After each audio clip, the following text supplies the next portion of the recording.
For centuries, humanity were then a curiosity. To the ancient empires of the galaxy, Earth was a minor world orbiting an unremarkable star. Their ships were primitive by galactic standards, their population insignificant, and their ambitions laughable. When humanity first petitioned for a seat in the galactic concord, their request was brushed aside with barely a glance. Yet as the years passed, humanity quietly observed. Where others saw a chaotic and reckless species, humanity saw opportunity. While the great powers of the galaxy squabbled over ancient grudges and decaying treaties, humanity studied, reverse-engineered, and innovated. History would remember this mistake. The first blow came from the Threxians. Known for their brutality, the Threxian warlords saw humanity's colonies as easy prey. Despite humanity's warnings to the concord of the Threxian buildup, no help came. The pleas were met with smirks. Then the outer colonies fell. 6 million dead within the first week. Entire settlements burned to ash, orbiting stations reduced to drifting wreckage. But what no one realized was that humanity had not been idle.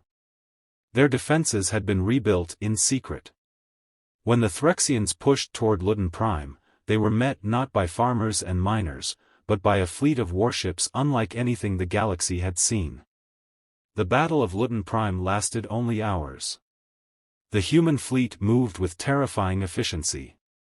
The Threxian armada, twice the size of humanity's forces, was shattered. Every surviving warlord fled into the void. Still, the galactic powers called it luck. They still hadn't. Innovation from their earliest days, humanity thrived on hardship. Every crisis drove them forward. Disease, war, famine, each forged new solutions. After the Threxian assault, humanity's research accelerated. They discarded obsolete doctrines and birthed technologies that bent the rules of physics. Quantum phase lances that tore through shields. Warp disruptor fields that left enemy ships dead in the water. Autonomous drone legions that could outmaneuver even the most seasoned pilots.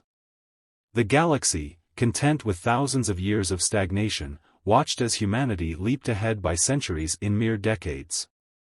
Complacency was death. Adaptation was survival. And humanity had mastered adaptation. The neighboring powers had grown nervous. Humanity was no longer a curious footnote, they were a threat. The Valoran Syndicate, the Malkari hegemony, and the Orlax ascendancy, bitter enemies for generations, found unity in fear. Together, they formed the so-called peacekeeping force. But humanity knew the truth, it was a preemptive strike under the guise of stability. 3,000 warships gathered on the edge of soul space.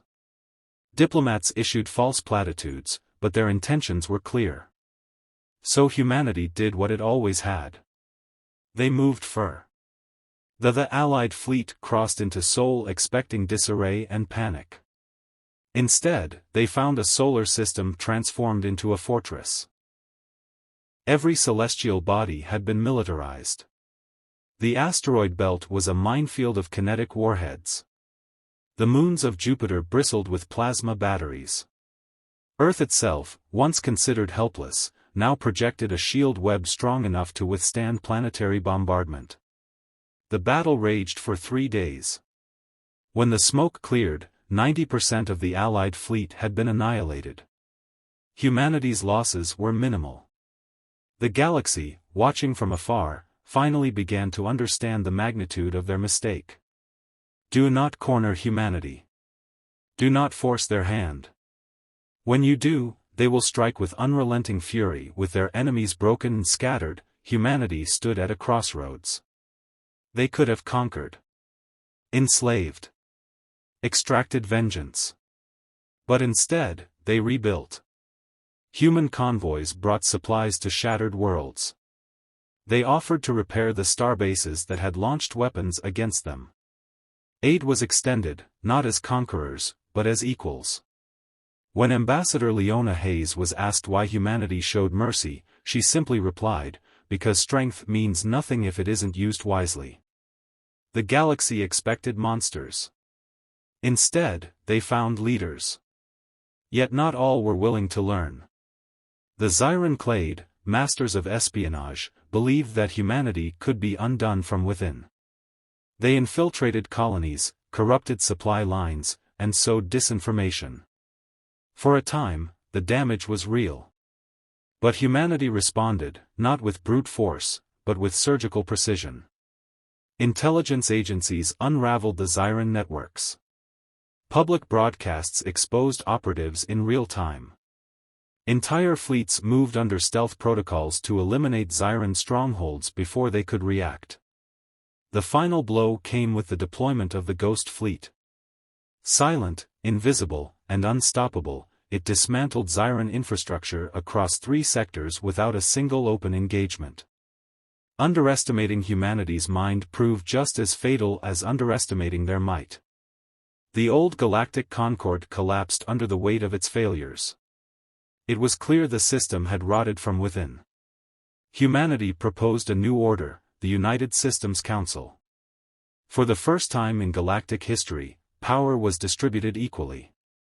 Every world had a voice. Collaboration replaced conflict. Science flourished as species once divided by bloodshed worked hand in hand. Piracy dwindled. Starvation was eradicated in half the known systems. Knowledge spread like wildfire. And at the center of it all stood humanity, not as tyrants, but as stewards. Centuries after their first message was ignored, an archivist on Earth uncovered the transmission. It had been simple, hopeful, and unthreatening. We come in peace. We seek only friendship and a place among the stars. For generations, that message had been mocked. Now it was engraved on monuments across 100 worlds. The galaxy had laughed at humanity's outstretched hand. But they had learned, far too late, that it was better to accept that hand before it became a fist. Under the guidance of the United Systems Council, the galaxy entered a golden age. Warships were mothballed. Borders became irrelevant. A common purpose united billions of voices across thousands of species. But history remained. In the great halls of learning, students studied the rise of humanity. They memorized the lessons of the once overlooked species from Sol. Never mistake kindness for weakness. Never assume the small cannot become great. And never forget that those who seek peace most fervently are often those willing to fight hardest to protect it. Humanity's rise was not through tyranny, but through resilience. Not through dominance, but through brilliance. They had been ignored, mocked, attacked. And through it all, they had endured.